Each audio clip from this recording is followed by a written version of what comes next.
Well, if being forced out of your home by fire isn't difficult enough, today people living in a Clearwater condo complex got more bad news. As Brad Davis reports, they learned it won't be weeks, but months before they're allowed to return. As the flames reached into the dark sky last Saturday morning, many residents of the Inverness condos in Clearwater knew it would be a while before they'd be able to call these buildings home once again. When a disaster of this happens, they think, oh, I'm going to be out of place for maybe 6 weeks or 8 weeks. But at a closed meeting this morning, residents were told to brace for the reality of being displaced for an extended period. We're looking at probably 8 months, and they found that out this morning.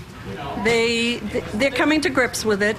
That's understandable for the gutted units with obvious fire damage. But some of the residents here in this adjacent building, they say that 8 months just seems way too long. I am very annoyed about that. Bill Rupp, who lives in this third-floor condo with his wife Peggy, says his unit is in pretty good shape, but he's unable to retrieve personal belongings and medication. He says the whole thing is just a little too much to cope with. It is very difficult because it's so traumatic. Clearwater Fire Rescue released these new pictures today that detail the damage. The city of Clearwater has final say on when the buildings will be considered structurally sound.